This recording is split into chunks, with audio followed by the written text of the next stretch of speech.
সুপ্রভাত। এখন জাপানের ওসাকা শহরে আছি। সকালবেলা প্রতিদিনের মতো হাঁটতে বেরিয়ে পড়েছি। তো ওসাকা শহরকে জাপানের ফিনান্সিয়াল ক্যাপিটাল, অর্থনগরী বলা হয়, ঠিক যেমন আমাদের ভারতের মুম্বাইকে বলা হয়, সেরকমই অত্যন্ত ডেভেলপড একটি সিটি এটা। কাল সন্ধ্যায় এখানে এসে পৌঁছেছি বুলেট ট্রেনে করে হিরোশিমা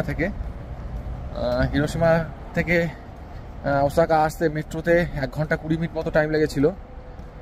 তো আজকে সকালে বেরিয়ে যা দেখছি, ওসাকা সত্যি সুন্দর। এখানেও প্রচুর চেরি ফুল আছে, চারিদিকে চেরি ফুল এখন ফুটে আছে। ভালো লাগছে খুব দেখে, দারুণ সুন্দর একটি সাজানো গোছানো শহর। আর জাপানিরা তো অত্যন্ত ফুল ভালোবাসে, যার ফলে যেখানেই যাচ্ছি, যে শহরে বা যে প্রান্তেই যাচ্ছি, সেখানেই শুধু ফুলের সমারোহ।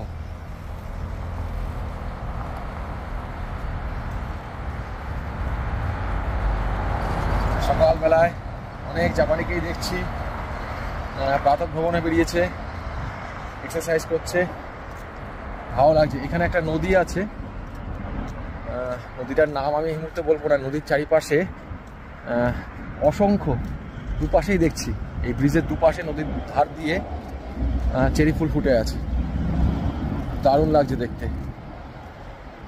এপারেও আছে, ওপারেও আছে, দেখাই একটু। চেরি ফুল সব ফুটে আছে। নদীটার নাম আমি এই মুহূর্তে বলতে পারছি না। ওপাশেও অনেক চেরি ফুল দেখা যাচ্ছে, নদীর দুপাশেই ভর্তি।